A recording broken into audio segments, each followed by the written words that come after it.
Subscribe to Infidelity Tales Lab for more stories. Now, let's begin this one. The rain hammered against the windshield as Mike Roman pulled his old Ford pickup into the gas station on the outskirts of Charleston. 300 miles behind him, another 300 ahead. His calloused hands gripped the steering wheel, knuckles white from the 14-hour drive. The wedding invitation sat on the passenger seat, wrinkled from being handled too many times. Brittany Roman weds Bradley Jimenez. His daughter's name printed in elegant script that probably cost more than his monthly truck payment. Mike stepped out into the downpour, his work boots splashing in the puddles. At 52, he still had the build of the construction worker he'd been 3 decades ago: broad shoulders, strong hands, weathered face that told stories of early mornings and late nights. He pumped gas and watched the numbers climb, thinking about the last time he'd spoken to Brittany, 6 months ago. A phone call that lasted 4 minutes. "I'm getting married, Dad." "That's wonderful, sweetheart. When do I get to meet him?" A pause. "His family is. They're different from us. They have certain expectations." "What kind of expectations?" Another pause, longer this time. "Just try to look nice at the wedding, okay? Maybe don't tell people about the construction business. Bradley's mother, Darlene, she's very particular." The gas pump clicked off. Mike replaced the nozzle and climbed back into his truck. 24 years of being a single father. And this is what it came to. His wife, Sarah, had died when Brittany was 3, a drunk driver on Highway 17, gone in an instant. He'd raised their daughter alone, working double shifts on construction sites, later starting his own small contracting business. Every dollar went to Brittany's private schools, her college tuition at Vanderbilt, her apartment in Charleston. He'd missed parent-teacher conferences because he was laying concrete in the summer heat. He'd worn the same 3 shirts to her school events because new clothes for himself meant one less thing he could give her. When she graduated college, he'd been so proud he'd cried in the parking lot where no one could see. Now, she was ashamed of him. Mike merged back onto the highway, hands steady on the wheel. The wedding was tomorrow at some fancy venue called the Magnolia Estate. He'd looked it up online: white columns, sprawling gardens, the kind of place that charged more for a Saturday afternoon than most people made in a month. Brittany had sent the invitation to his old address, the small house he'd finally sold last year. It had taken 3 weeks to reach him through forwarding. 3 weeks. She'd given him 3 weeks' notice for her own wedding. His phone buzzed. He glanced at the screen mounted on his dashboard. Elias Nelson, his oldest friend and business partner. Mike tapped the answer button. "You still driving?" Elias's gravelly voice filled the truck cabin. 2 hours out. "You should have flown, Mike. Driven straight through is going to kill your back." Needed time to think.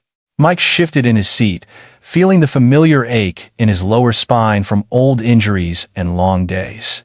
"Besides, I couldn't afford a plane ticket and still get her a decent wedding gift." Elias was quiet for a moment. "She doesn't deserve you, brother. She's still my daughter." "Yeah, well," Elias sighed. "Call me after the wedding. Let me know how it goes." "Will do." Mike ended the call and drove on through the rain. The truth was, he didn't need to worry about money anymore. Not really. 5 years ago, his small contracting business had caught a break, a commercial development project that led to another, then another. He'd been smart, saved every penny, reinvested profits. Last year, he'd made a move that changed everything, though only a handful of people knew about it. But Brittany didn't know. She'd stopped asking about his life 2 years ago when she'd met Bradley Jimenez at some charity gala in Charleston. From what Mike had pieced together through short phone calls and Brittany's social media, which she'd blocked him from, though she didn't know he could still see her public posts. The Jimenez family was old Charleston money. Bradley's father, Don Jimenez, ran some kind of investment firm. His mother, Darlene, was on every charity board in the city. Mike had tried to meet them 3 times. 3 invitations to dinner, all politely declined. Bradley was too busy with work. They'd love to meet sometime soon. It never happened.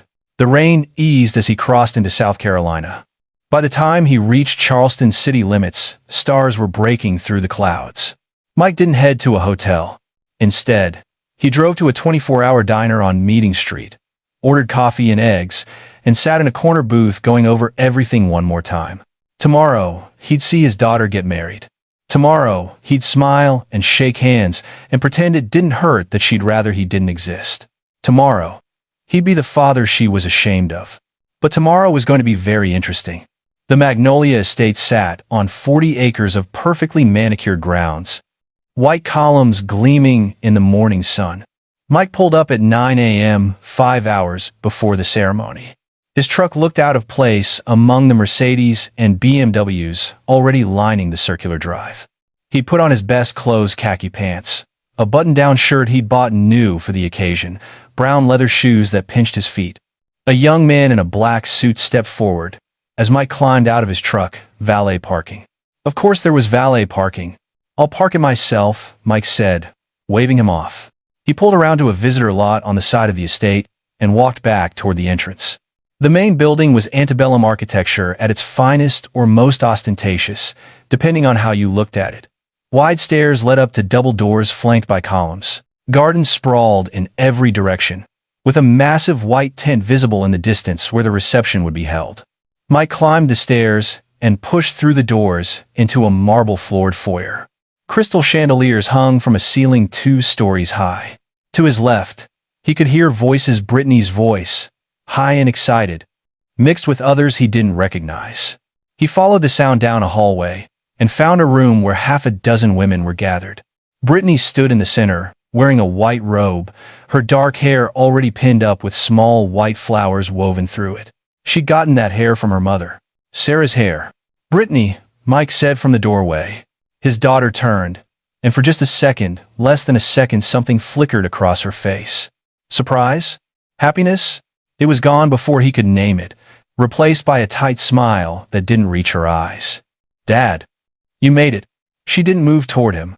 Didn't hug him. Wouldn't miss it for the world, sweetheart.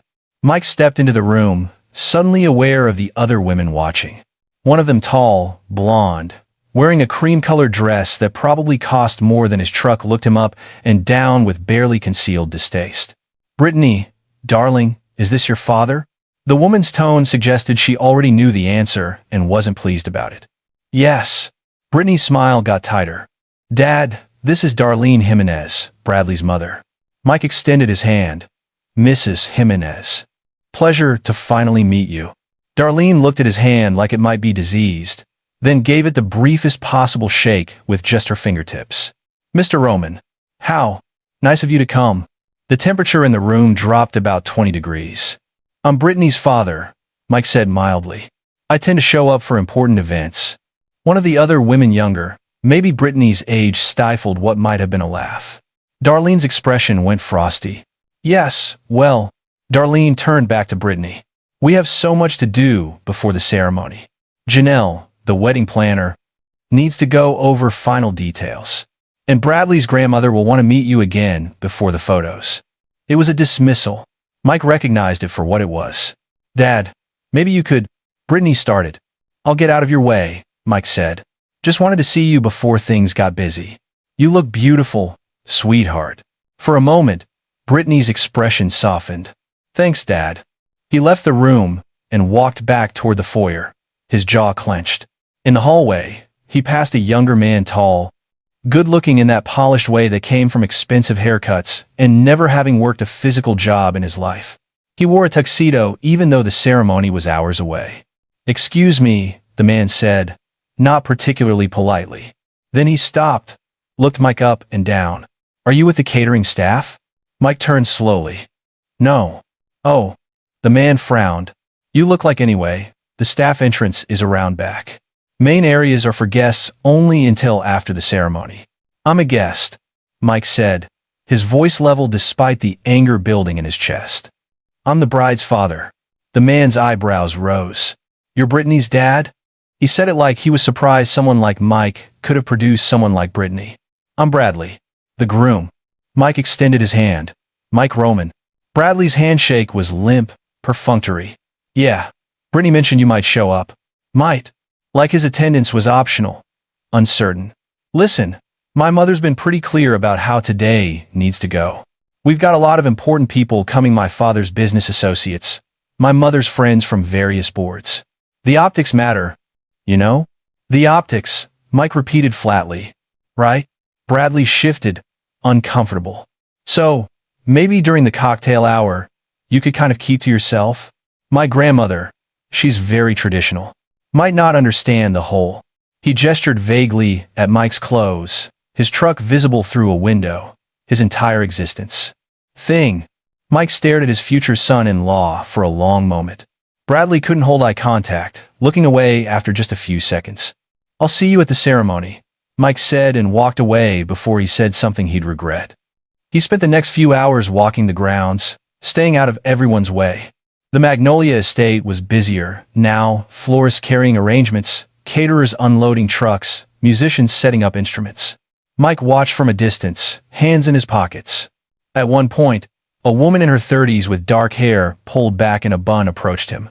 She carried a clipboard and had the harried look of someone managing 1,000 details at once. Sir, I'm Janelle Morrow, the wedding planner. Are you with one of the vendors? I need all vendor vehicles moved to the service area before guests start arriving. I'm a guest, Mike said, father of the bride. Janelle's expression shifted to confusion, then embarrassment. Oh, I'm so sorry, Mr. Roman. I didn't realize Brittany didn't mention.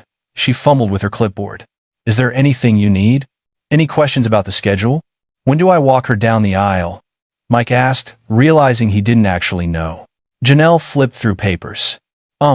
Actually, according to my notes, Don Jimenez is walking Brittany down the aisle. Mike went very still. Bradley's father? Yes. I assumed Darlene told me that was the arrangement. She said it was what everyone wanted. Everyone except him. Everyone except the man who'd actually raised Brittany. I see, Mike said quietly. Thank you for letting me know. Janelle looked stricken.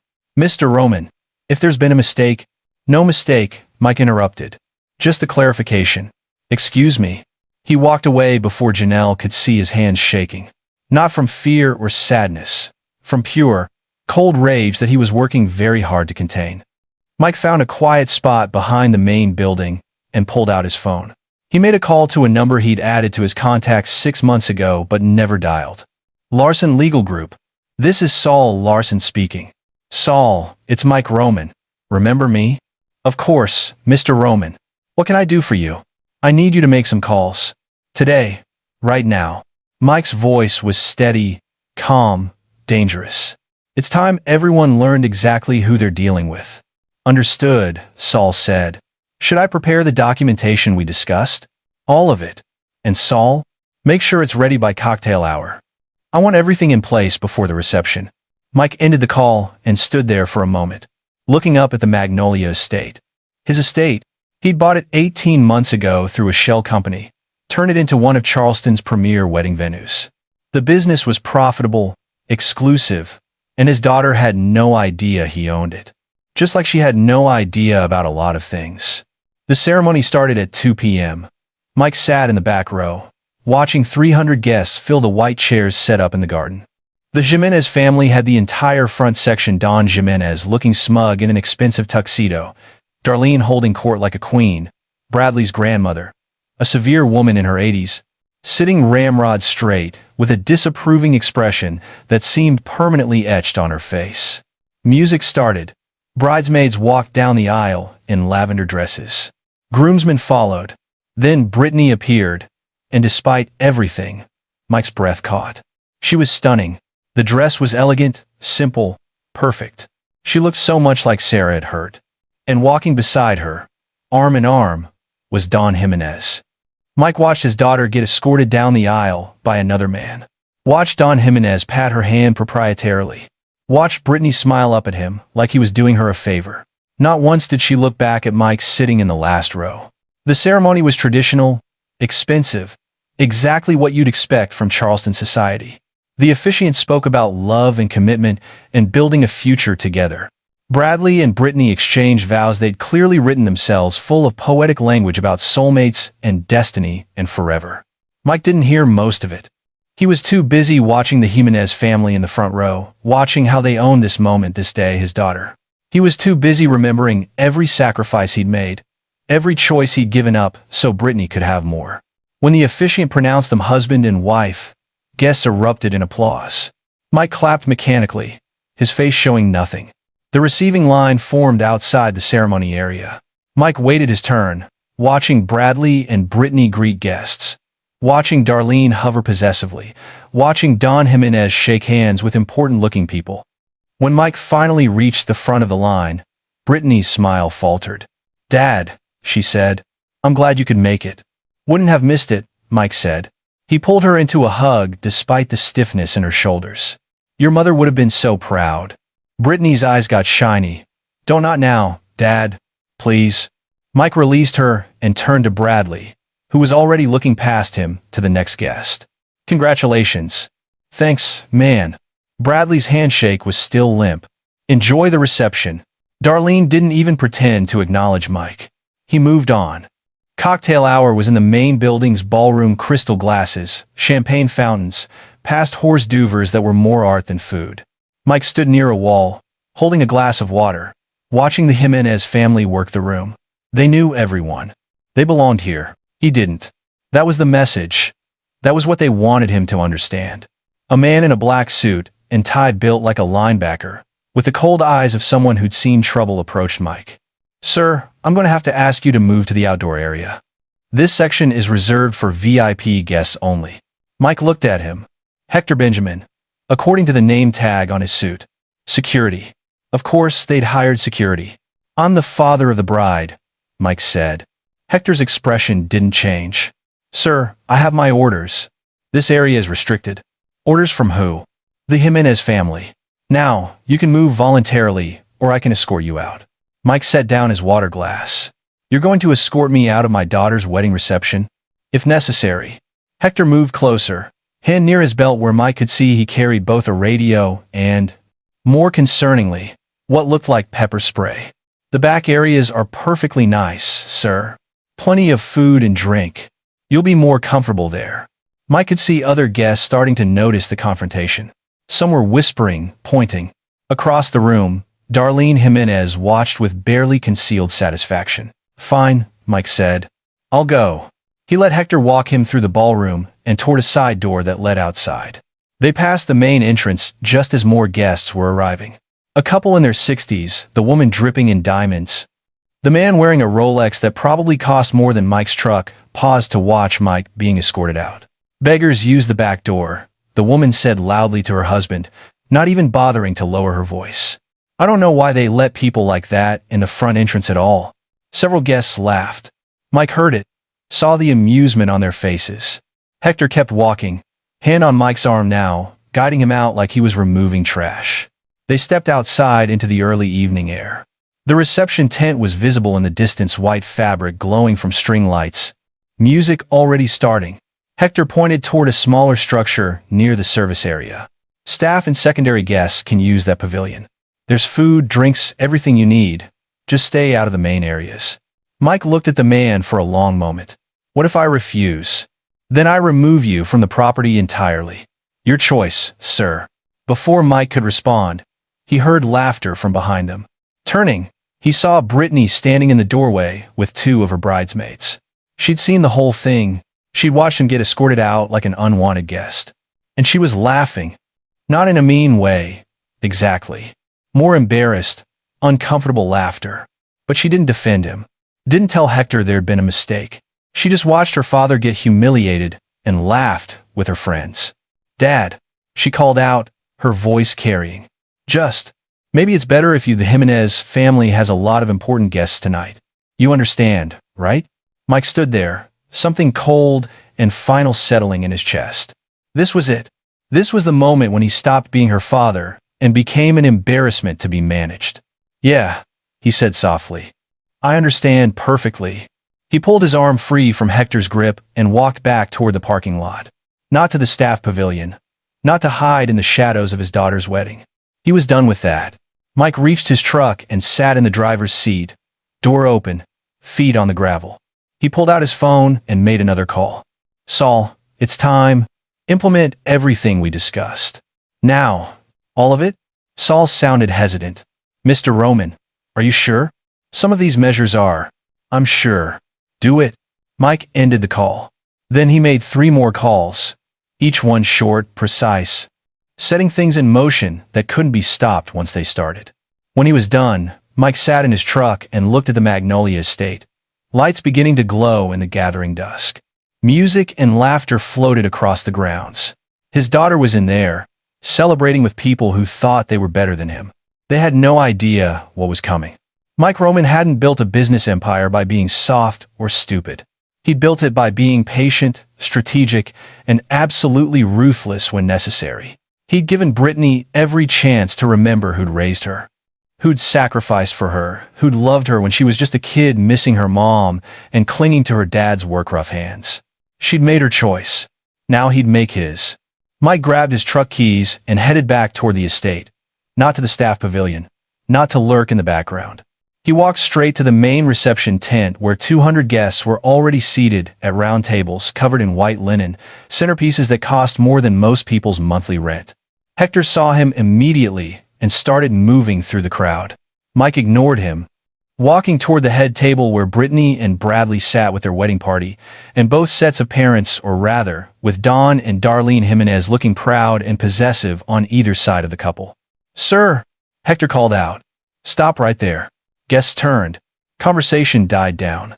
Mike kept walking until he stood in the center of the tent, all eyes on him. Brittany had gone pale. "Dad, what are you?" "Just wanted to congratulate the happy couple," Mike said, his voice carrying in the sudden quiet. "And their families. The Jimenez family, especially." Darlene stood up, her face flushed. "Security. Remove this man immediately." "Ma'am, I'm trying." Hector reached for Mike's arm. Mike didn't resist, didn't fight back. He just spoke clearly, calmly, his voice cutting through the tent like a knife. "Did you know I own this place?" Silence. Complete, total silence. Darlene laughed, high and false. "Don't be absurd. You're a what did Brittany say? A construction worker?" "Was," Mike corrected. 20 years ago. Then I started my own contracting business. Small, at first. Built it up. Made some smart investments. Last year, I purchased the Magnolia Estate through an LLC. Turned it into one of Charleston's premier wedding venues. He looked directly at Brittany. "Your wedding venue, sweetheart." Brittany's face had gone from pale to completely white. "What? You didn't recognize the name on the venue contract?" "Roman Holdings, LLC. That's me, baby girl. I own the building you're sitting in. I own the grounds. I own every flower arrangement. Every piece of silverware, every crystal glass you've been drinking champagne from all evening." Don Jimenez stood up, his face red. "This is ridiculous. You expect us to believe." Mike pulled his phone from his pocket and held it up. "One call to Janelle Morrow, the wedding planner who actually works for me, and this entire event shuts down. Music stops. Lights go out. Catering packs up. Everyone goes home." "You wouldn't dare," Darlene hissed. "This is your daughter's wedding."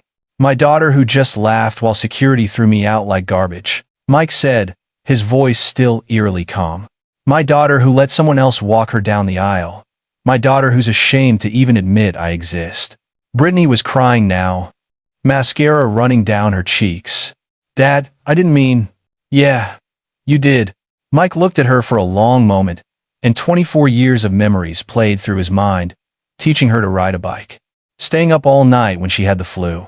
Sitting through school plays where she'd had a single line, but he'd cheered like she was on Broadway. "You meant every bit of it." Bradley found his voice. "Look, man, I don't know what your problem is, but this is our wedding. You need to." "My problem?" Mike turned to him, and something in his expression made Bradley stop talking immediately. "My problem is that you and your family treated me like trash. Decided I wasn't good enough to be part of this day. Well, here's the thing about being trash, sometimes we own the place you're standing in." Don Jimenez had his phone out now, frantically typing. "I'm calling my lawyer. This is you can't do this." "I can do whatever I want," Mike said. "But I'm not going to shut down my daughter's wedding. That would hurt her, and despite everything, I don't want to hurt her." He looked back at Brittany. "I just wanted you to know who you threw away. I wanted everyone here to know." He turned and started walking toward the exit. Behind him, chaos erupted, guests talking over each other. Darlene shrieking about lawsuits. Bradley demanding someone do something. Brittany sobbing. Mike made it 3 steps before Janelle Morrow appeared in front of him, her clipboard clutched to her chest, her face stricken. "Mr. Roman, I didn't know Mrs. Jimenez said she was handling all communications with the bride's family. I had no idea you were that they were treating you." Not your fault, Mike said, and he meant it. You did your job. What do you want me to do? Should I shut everything down? Mike glanced back at the tent, at Brittany still crying at the head table while her new husband looked lost and angry and scared all at once. No, Mike said quietly. Let them have their party. I'm done here. He walked to his truck, climbed in, and drove away from the Magnolia estate, away from his daughter's wedding. Away from the life he'd thought he'd have with her. But Mike Roman wasn't finished. Not even close. He had something better than shutting down a wedding. He had information, leverage, and a very specific plan for making the Jimenez family understand exactly what they'd done when they decided he wasn't good enough. The real revenge was just beginning. Mike drove back to the same diner he'd visited the night before and ordered coffee he didn't drink. His phone buzzed, constantly texts from numbers he didn't recognize. Probably guests from the wedding. He ignored all of it except one call from Saul Larson. It's done, Saul said. Everything you asked for. The paperwork is filed, the calls are made. By tomorrow morning, things are going to get very interesting for the Jimenez family. Good, Mike said. Send me copies of everything. Mr. Roman, I have to advise you that some of what you've said in motion it's aggressive. Legally sound, but aggressive. Are you certain this is how you want to handle it? Mike thought about Brittany laughing as he was thrown out. Thought about being told to use the back door like he was nothing. Thought about 24 years of love and sacrifice treated like an embarrassment. I'm certain, Mike said. They made their choice. Now they deal with the consequences. He stayed at the diner until almost midnight, then checked into a modest hotel on the outskirts of Charleston. Not one of the fancy downtown places. Those weren't his style. Never had been, even though he could afford them now. Sleep didn't come easy. Mike lay in the dark hotel room, staring at the ceiling, memories playing through his mind. Brittany, as a toddler, crying for her mama. Mike holding her until she finally fell asleep against his chest. Brittany at 10, winning a school art competition. Mike framing her painting and hanging it in their living room where it stayed until the day he sold the house. Brittany at 18, hugging him goodbye before leaving for college. Promising she'd call every week. She'd kept that promise for about 3 months. Around 2 a.m., Mike's phone rang. Unknown number. He answered anyway. Hello, Dad? Brittany's voice was small, shaky. She'd been crying for hours from the sound of it. Dad, please. I need to talk to you. Mike said nothing. I'm sorry, Brittany continued. I'm so sorry. I don't know what I was thinking, Darlene. She kept saying Bradley's family. They made it seem like she broke down, sobbing. Please don't be angry with me. I made a mistake. I'll fix it. We can have another ceremony. And you can walk me down the aisle. And, no, Mike said quietly. What? No, Brittany. We can't fix this with another ceremony. You didn't just make a mistake tonight. You've been making it for 2 years. Every time you were too busy to visit. Every time you canceled dinner plans. Every time you made it clear you were ashamed of where you came from. I wasn't ashamed of you. Yes, you were, Mike interrupted. And you know what? I get it. The Jimenez family has money, status, everything I couldn't give you growing up. I understand the appeal. But you didn't just choose them. You threw me away like I never mattered. You matter. You're my father.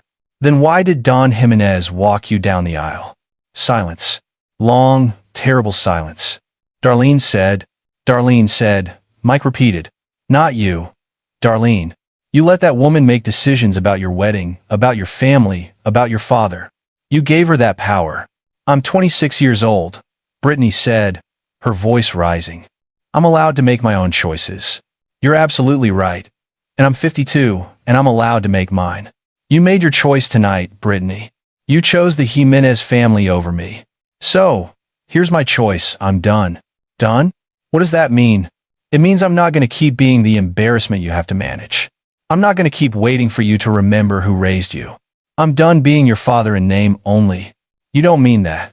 Brittany was crying harder now. Dad, please. I love you. Mike closed his eyes. I love you too, sweetheart. But love doesn't mean I have to let you keep treating me like garbage. I hope you're happy with Bradley and his family. I hope they give you everything you think you need. Dad?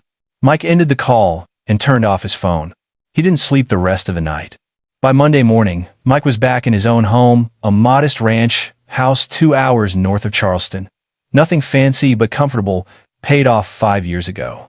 He sat at his kitchen table with his laptop open, coffee growing cold beside him, watching the news. It took until Tuesday for the story to break publicly, but Mike had known it was coming. Saul Larson didn't make mistakes. Charleston investment firm under federal investigation, read the headline on the local news site. Mike clicked through to the article. Don Jimenez's company, Jimenez Capital Management, was being investigated by the SEC for possible securities fraud.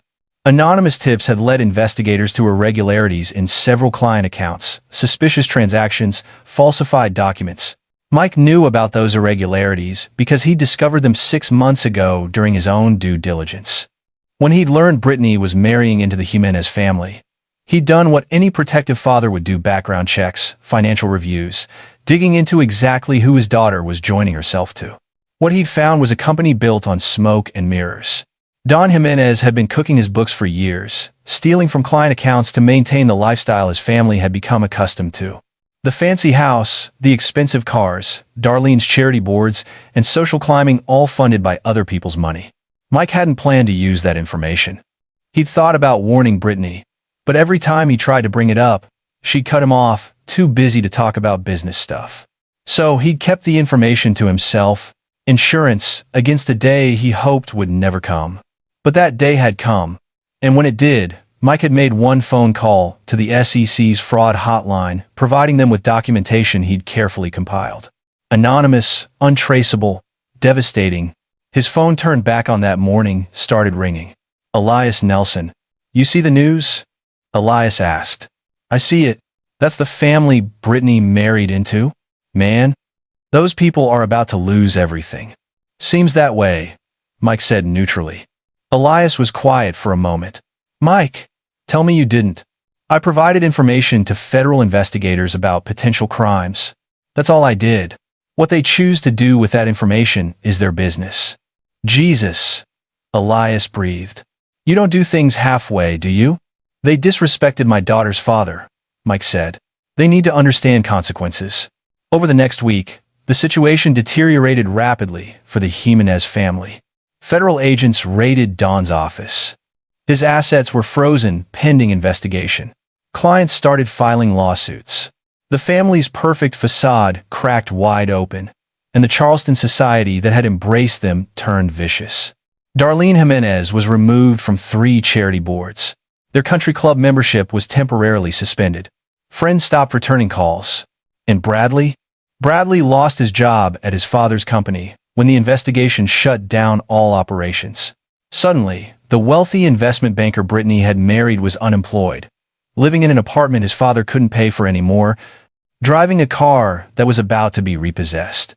Mike watched it all from a distance, following news reports, checking public records. He felt no satisfaction, no joy, just a cold certainty that he'd done what needed to be done. Brittany called 17 times in those 2 weeks. Mike didn't answer. She left voicemails, each one more desperate than the last. "Dad, please. Bradley's family is falling apart. Don says someone tipped off the SEC. He thinks it might have been Dad. Did you do this?" The wedding venue called. They said you never cashed their check for the deposit refund. "Dad, I don't understand what's happening. I need to talk to you. Please. Bradley's talking about suing you, something about tortious interference. Darlene keeps screaming about how you ruined everything. I don't know what to do." Mike deleted the voicemails without listening to them all the way through. On a Thursday afternoon, 3 weeks after the wedding, Mike got a call from a number he recognized: the Magnolia Estates main line. "Mr. Roman? This is Janelle Morrow. I'm sorry to bother you, but we have a situation. Mrs. Jimenez and her son are here demanding to see you. They're quite upset. Should I call security?" Mike thought about it. "No. Tell them I'll be there. In 2 hours." He made the drive to Charleston in his old pickup truck, the same one that had looked so out of place among the Mercedes and BMWs 3 weeks ago. This time, he didn't park in the visitor lot. He pulled right up to the front entrance and walked through the main doors like he owned the place. Because he did. Darlene and Bradley were in the main foyer, both of them looking dramatically different from the last time Mike had seen them. Darlene's designer clothes were wrinkled, her hair not quite as perfectly styled. Bradley had dark circles under his eyes, his expensive suit replaced with jeans and a polo shirt. "You," Darlene hissed when she saw Mike. "You destroyed us." Mike stopped in front of them, hands in his pockets, expression calm. "I don't know what you're talking about. Don't play dumb. You reported Don to the SEC. You got him arrested." "Your husband got himself arrested by committing securities fraud," Mike corrected. "I just made sure the right people knew about it." Bradley stepped forward, trying to look threatening but just looking desperate. "You can't do this. That's my father. He's going to prison because of you." "He's going to prison because he's a criminal," Mike said. "Because he stole from people to maintain a lifestyle he couldn't afford. Because he built everything on lies." "We'll sue you," Darlene said. "For harassment, for defamation, for—" "Good luck with that. I provided truthful information to federal authorities about illegal activities. That's not just legal, it's encouraged." Mike looked at Bradley. "How's married life treating you? Still think your wife married up?" Bradley's face flushed red. "You're a petty, vindictive. I'm the man you treated like garbage." Mike interrupted. "The man whose daughter you let be humiliated at her own wedding. The man you decided wasn't good enough to be part of your family." He smiled, but there was no humor in it. "Turns out, your family wasn't good enough to be part of mine." "Brittany is miserable," Darlene said. "She cries every day. She made a mistake, but she's your daughter. How can you do this to her?" "I'm not doing anything to her. I'm doing it to you." Mike's voice went cold. "You manipulated my daughter. You turned her against her own father because you thought you were better than us. You thought money and social status made you superior. Well, congratulations. Now you get to find out what it's like to have nothing." "We're not finished with you," Bradley said, but there was no strength behind the threat. "Yes, you are," Mike said. "Now get off my property before I have security remove you. And just so we're clear, you're both banned from the Magnolia estate permanently. If you come back, it's trespassing." He walked away from them, heading toward his office in the back of the estate. Behind him, he could hear Darlene starting to cry, Bradley trying to comfort her. Mike felt nothing, or almost nothing. There was a small, hard knot of pain in his chest that he suspected was his heart breaking over Brittany. But he'd learned a long time ago that sometimes love meant letting go. Sometimes it meant walking away from people who didn't value you, even when those people were your own children. In his office, Mike sat down at his desk and pulled up his email. There was a message from Saul Larson with an attachment legal documents that would dissolve Mike's ownership of the wedding venue and several other properties, transferring them into a trust. A trust that would eventually go to Brittany, along with everything else Mike owned after he died. He wasn't cruel enough to leave her with nothing, but he wasn't soft enough to let her have it now either after what she'd done. Mike signed the documents electronically and sent them back to Saul. Then he made a call to a number he'd been avoiding. Brittany answered on the first ring. "Dad, I'm not calling to reconcile," Mike said immediately. "I'm calling because there are things you need to know." "Where are you? I've been trying to reach you for weeks." "Bradley says you're the reason his father is in jail." "Is that true?" "Yes." Silence. "Then, why would you do that?" "Because he's a criminal, Brittany. He stole millions of dollars from investors. People lost their life savings because of him. But you only reported him after the wedding. After we—" Her voice broke. "You did it to hurt us. To hurt me. I did it because you needed to see who you really married into. Don Jimenez isn't old Charleston money, sweetheart. He's a con artist who got good at playing the part. His whole family is built on lies and theft. And you chose them over me. I didn't choose them. I chose to get married. You chose to let them treat me like I was beneath you. You let Don walk you down the aisle instead of your own father. You laughed when security threw me out."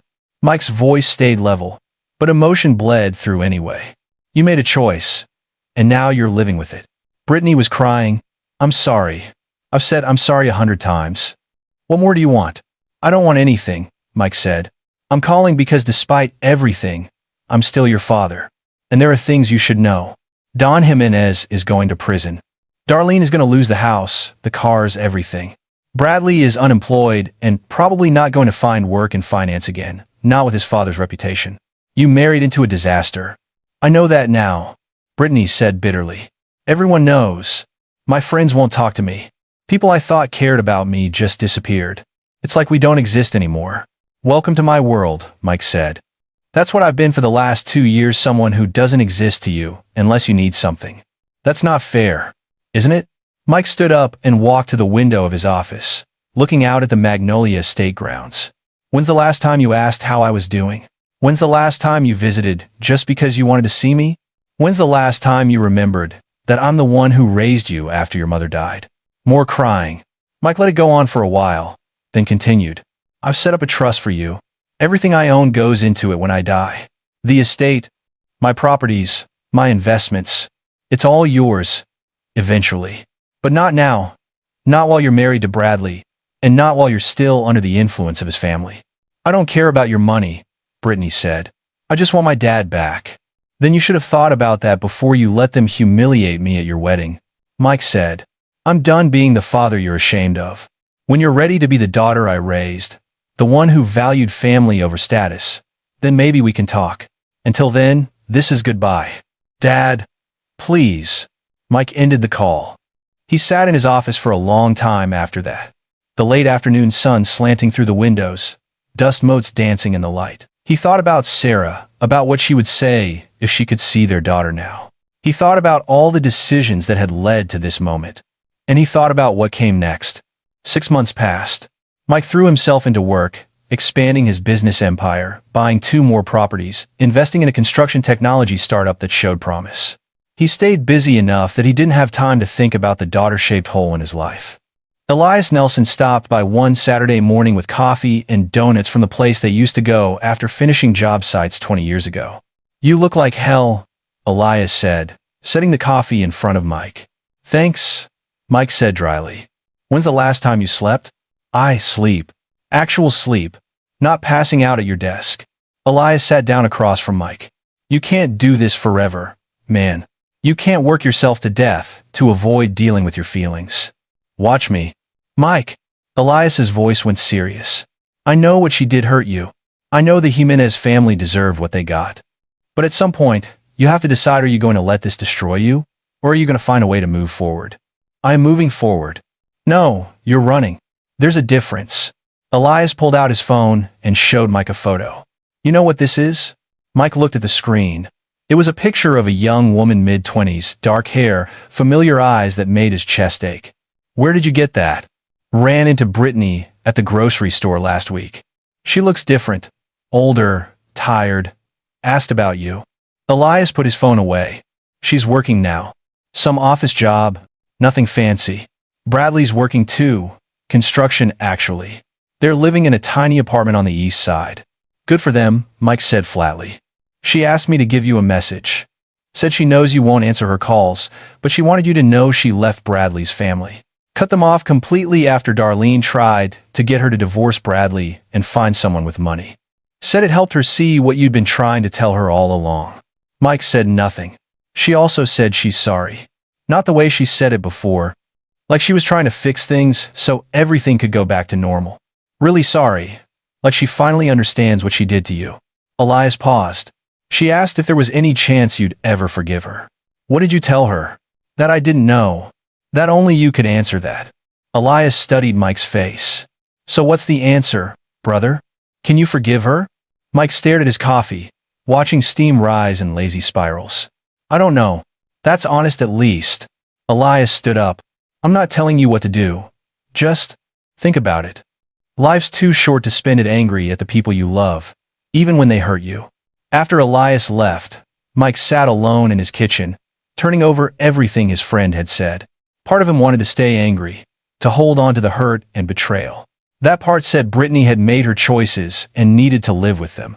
But another part, the part that remembered a little girl clinging to his neck and saying, I love you, Daddy, in a whisper, that part was tired. Tired of being angry. Tired of the distance. Tired of waking up every morning and remembering his daughter existed but wasn't part of his life. Mike pulled out his phone. He had a new message from an unknown number. Against his better judgment, he opened it. Dad, I know you don't want to hear from me. I understand why. But I'm getting help. Real help. Therapy. Talking to someone about why I let the Jimenez family manipulate me. Why I was so desperate to be something I'm not. I'm trying to figure out who I really am underneath all the stuff I thought I wanted. I don't expect you to forgive me. I don't expect anything. I just wanted you to know that I'm trying to be better. The daughter you deserved all along. I love you, Brittany. Mike read the message 3 times. Then he set his phone down and walked outside into his backyard. The autumn air crisp and cool. He stood there for a while, thinking about choices and consequences, about love and disappointment, about fathers and daughters. Finally, he picked up his phone and typed a response. I'll meet you for coffee. Once. We'll talk. No promises beyond that. He hit send before he could change his mind. The response came 30 seconds later. Thank you. When? Mike thought about his schedule, about all the work he'd been using to avoid this exact moment. Then he remembered what Elias had said about life being too short. Tomorrow. 10 a.m. That diner on Meeting Street. I'll be there. Mike put his phone away and went back inside. He didn't know if he could fully forgive Brittany. He didn't know if they could repair what she'd broken. But he knew that holding on to anger was killing him slowly. And maybe it was time to at least try something different. The next morning, Mike arrived at the diner 15 minutes early. Old habits. He ordered coffee and sat in a booth by the window, watching cars pass by on Meeting Street, trying to calm the nervous energy in his chest. Brittany arrived exactly at 10. She looked different. Her hair was simpler, pulled back in a ponytail. She wore jeans and a simple sweater, no designer labels in sight. The makeup that had been perfect at her wedding was minimal now. She looked younger, somehow, and more real. She slid into the booth across from Mike, her hands wrapped around a purse that had seen better days. Hi, Dad. Brittany. Silence stretched between them. The waitress came by, took Brittany's order for coffee, left them alone again. Thank you for meeting me, Brittany said finally. I wasn't sure you would. I wasn't sure I would either. More silence. This was harder than Mike had expected. He'd imagined this conversation 100 times what he'd say. How he'd stay strong, how he'd make her understand the depth of what she'd done. But now that she was sitting across from him, looking smaller and more vulnerable than he'd ever seen her, the words wouldn't come. I was awful to you, Brittany said, her voice barely above a whisper. At the wedding and before that. For years, really. I let the Jimenez family convince me that where I came from was something to be ashamed of. That you were something to be ashamed of. Mike's jaw tightened, but he didn't interrupt. I thought, Brittany's voice broke. She took a breath and started again.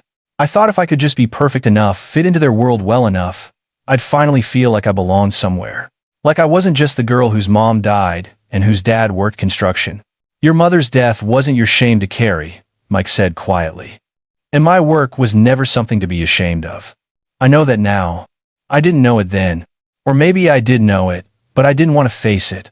Brittany's coffee arrived. She wrapped both hands around the mug like she needed its warmth. After everything fell apart after Dawn went to jail, and Darlene showed her true colors, and all their friends disappeared, I had a lot of time to think. About who I'd become, about what I'd done to you. And I hate who I was. I hate that I let them walk me down the aisle instead of you. I hate that I laughed when they threw you out. I hate every choice I made that hurt you. Tears were running down her face now. I hate that I can't take any of it back. Mike felt something crack in his chest. Not breaking open, exactly. More like the first thaw after a long winter. Why did you stay with Bradley? He asked. After everything, why not divorce him and start over? Brittany wiped her eyes. Because once everything else was stripped away, the money, the status, his family's approval, what was left was just 2 people who'd made a mistake together. And Bradley's trying. Dad. He's working construction, barely making rent, and he hates every second of it. But he gets up every morning and does it anyway. He's not the person I thought I married. He's someone better, actually. Someone real. Mike nodded slowly. That explained why Bradley looked so different in the photos Elias had shown him. And you? What are you doing? Working reception at a law office. It's boring, pays terribly, but it's honest work. Brittany smiled, small and sad. Funny, right? I spent years trying to be someone impressive, and now I'm doing exactly the kind of job I thought was beneath me. Turns out it's not beneath me at all. It's just a job. A way to pay bills and hopefully start building something real instead of something fake. Brittany, Mike started, then stopped. He didn't know what to say. I don't expect you to forgive me, Brittany said quickly. I know what I did. I know I don't deserve. Stop, Mike interrupted. Just stop. Brittany fell silent, looking at him with those eyes that were so much like Sarah's it physically hurt. Mike took a deep breath. I've spent 6 months being angry, being hurt, feeling betrayed. And you know what? All those feelings were justified. What you did was wrong. What the Jimenez family did was worse. I don't regret reporting Dawn to the SEC. I don't regret cutting you off. Brittany's face fell. But, Mike continued, I'm tired. I'm tired of being angry. I'm tired of missing my daughter. And I'm tired of letting the worst day of our relationship define everything that comes after. What does that mean? Brittany's voice was barely audible. It means I'm not ready to forgive you yet. Not completely. What happened can't be erased with one conversation and some tears. Mike leaned forward. But I'm willing to try. To rebuild. Slowly. If you're serious about being the person you say you want to be. I am. Brittany said immediately. I swear I am. I'll do whatever it takes. It's going to take time, Mike warned. And it's going to take work. Real work, not just saying sorry and expecting everything to go back to normal. You're going to have to show me, consistently, over months and maybe years that you've actually changed. I can do that, Brittany said. I will do that. They sat there for a while longer, drinking coffee, talking about small things, Brittany's job, Bradley's work, the tiny apartment they were renting. It was awkward, stilted, nothing like the easy conversations they'd had when Brittany was younger. But it was something, a beginning, maybe, or at least an attempt at one. When they finally stood to leave, Brittany hesitated, then moved around the table and hugged Mike. He tensed for a second, then slowly put his arms around his daughter, feeling how thin she'd gotten, how different she felt from the confident bride who'd laughed at him 6 months ago. Thank you, she whispered. Thank you for giving me a chance. Mike didn't respond. He just held her for a moment, then let go and walked to his truck. Rebuilding trust. Mike discovered over the following months was harder than building anything with concrete and steel. It required patience he didn't always have, vulnerability that made him uncomfortable, and faith that the person who'd hurt him wouldn't do it again. Brittany called every Sunday.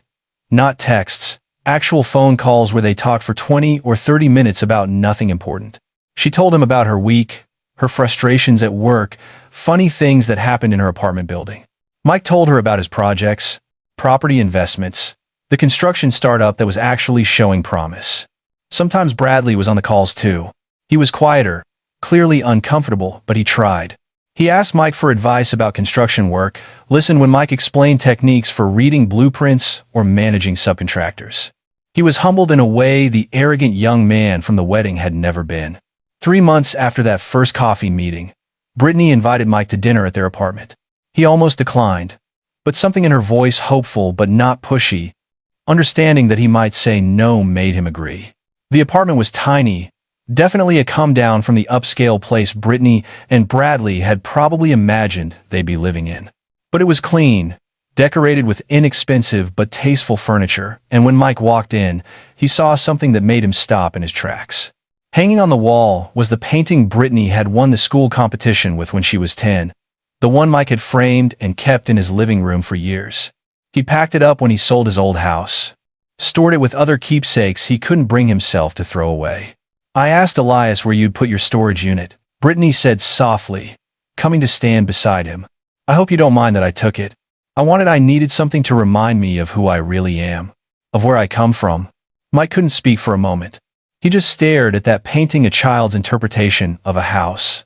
Their old house, with 2 figures standing in front of it. A tall one and a small one, holding hands. It's yours, he finally managed. It always was. Dinner was awkward but genuine. Brittany had cooked not particularly well, but she tried.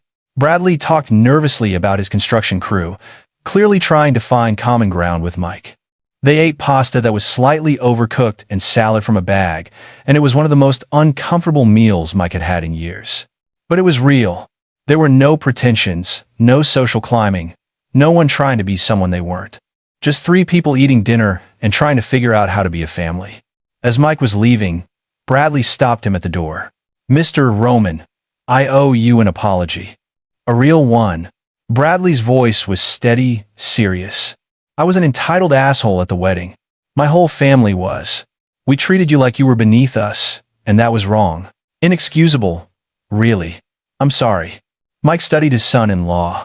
The arrogance was gone, replaced by something that looked like actual character. You were an entitled asshole. Mike agreed and saw Bradley flinch. But you're trying to be better. That counts for something. I'm trying to be worthy of your daughter, Bradley said. That's all I can do now. Mike nodded and left, thinking about second chances and whether people really could change. The one-year anniversary of the wedding arrived on a gray October day. Mike was at the Magnolia estate going over renovations with Janelle Morrow when his phone rang. Brittany. Hey, sweetheart, he answered. Dad. Her voice was thick with tears. Can you come to the apartment? There's something I need to tell you something. Fear shot through Mike's chest. Are you okay? Is Bradley? We're fine. Just, please come. Mike drove faster than he should have, mind racing through possibilities. When he arrived, Brittany opened the door looking nervous, her face blotchy from crying.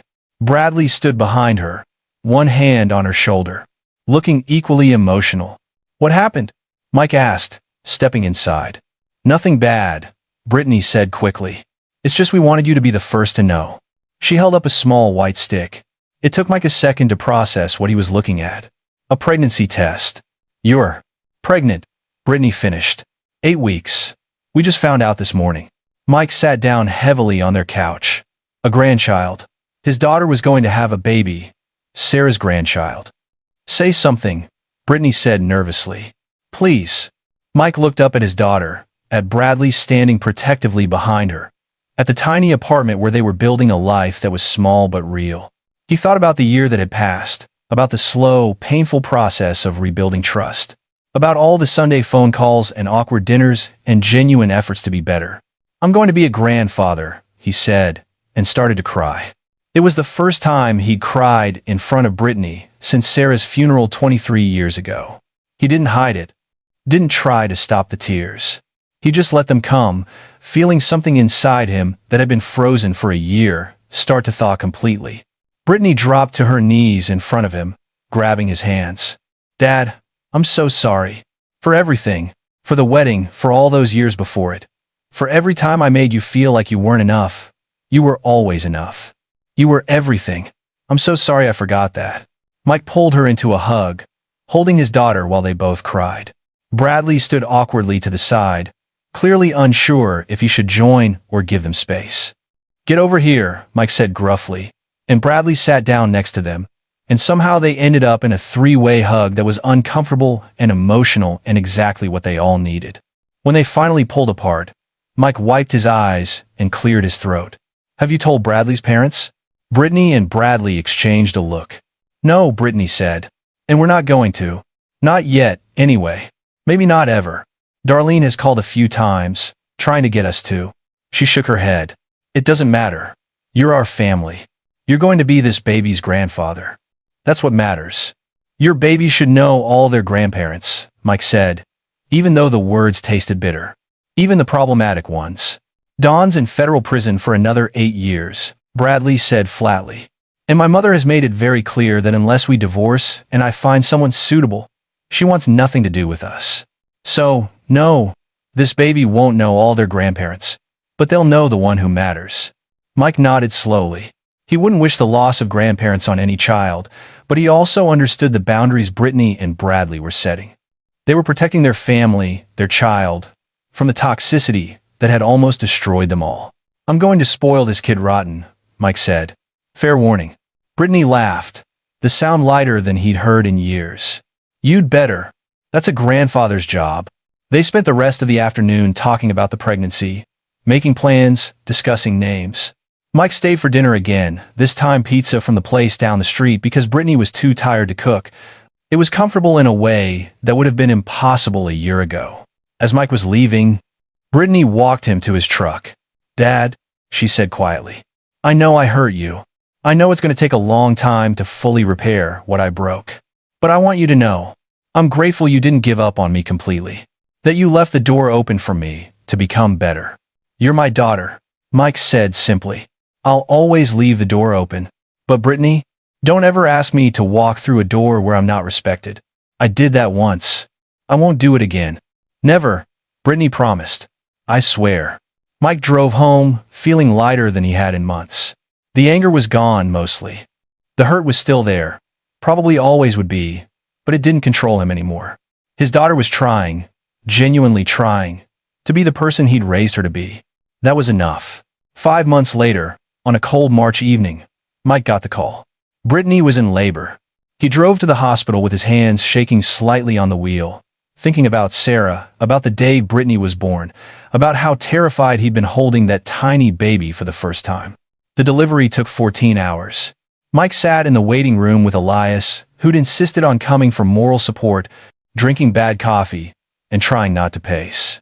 Finally, just after sunrise, Bradley emerged looking exhausted and elated. It's a girl, he said. 7 pounds, 4 ounces. They're both healthy. Mike followed Bradley into the hospital room where Brittany lay propped up in bed, hair sweaty, face tired but glowing. And in her arms, wrapped in a pink blanket, was the smallest, most perfect human being Mike had ever seen, except for Brittany herself 27 years ago. Dad, Brittany said softly. Meet your granddaughter, Sarah Marie Roman Jimenez. Mike's vision blurred.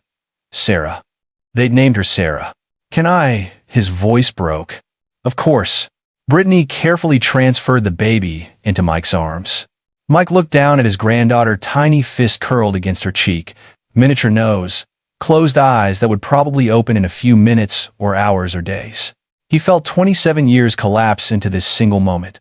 This was his daughter's daughter, Sarah's granddaughter. The next generation of their family, innocent and perfect and full of possibility. Hi, sweetheart, he whispered to the baby. I'm your grandpa. I'm going to love you forever. I promise you that. Brittany was crying again. I wanted you to know we talked about names for months. But there was only ever one option for a girl. We wanted to honor Mom. And you. To remember where we come from and who we want to be. Mike sat down carefully in the chair beside the bed, cradling his granddaughter. He thought about the wedding 18 months ago. About the humiliation and betrayal. About the revenge he'd taken and the bridges he'd burned. He thought about the long, painful process of rebuilding trust with Brittany. I forgive you, he said quietly. For the wedding. For everything.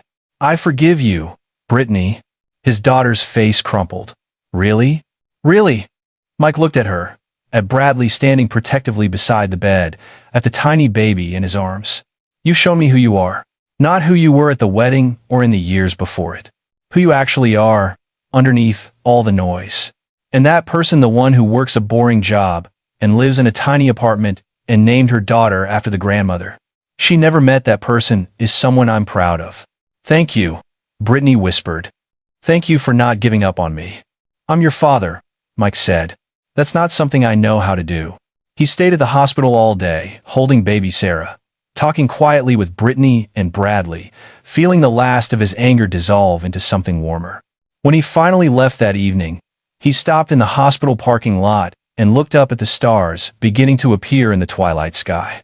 I hope you can see this, Sarah, he said to his long-dead wife. Our granddaughter, named after you. I think you'd be proud of her. Of both of them. The stars didn't answer. But Mike felt a peace settle over him that he hadn't felt since the morning Sarah had died 24 years ago. He drove home thinking about the Magnolia estate, about the Jimenez family's downfall, about revenge and consequences and justice. He'd hurt people who'd hurt him first. He'd used his power to destroy those who'd treated him like he was nothing. Had it been worth it? Mike wasn't sure. The satisfaction of watching the Jimenez family lose everything had been real but temporary. The rebuilding with Brittany had been harder but more lasting. Don Jimenez was still in prison. Darlene was still scrambling to maintain some shadow of her former social position. They'd lost almost everything because Mike had made one anonymous phone call to the SEC. Mike didn't regret it. They'd been criminals. They'd hurt people. They deserved what they got. But he also understood now that revenge, however justified, was a cold comfort compared to the warmth of holding his granddaughter and knowing his daughter had finally found her way back to him. Some victories you won through force and strategy. Others you won by simply refusing to give up on the people you loved, even when they'd given up on themselves. Mike had won both battles. The wedding reception where everyone learned he owned the venue that had been about power and justice and making people understand they'd underestimated him. The months of rebuilding with Brittany that had been about love and patience and faith that people could change. Both were necessary. Both were real. And in the end, Mike had everything that mattered: his business, his self-respect, his daughter, and now a granddaughter who would grow up knowing exactly who her grandfather was and where she came from. Not a beggar who used the back door. Not an embarrassment to be hidden away. But a man who'd built something from nothing, who'd raised a daughter alone, who'd faced disrespect and betrayal and come out the other side stronger. That night, lying in bed in his modest house, Mike Roman slept better than he had in years. The wedding was long over. The revenge was complete. The rebuilding was ongoing. And tomorrow, he'd go back to the hospital to visit his granddaughter and continue the slow, precious work of being a family with his daughter again. Some endings are about destruction. Others are about rebuilding. The best ones, Mike thought as sleep finally claimed him, are about both. And there you have it. Another story comes to an end. What did you think? I'd love to hear your thoughts in the comments below.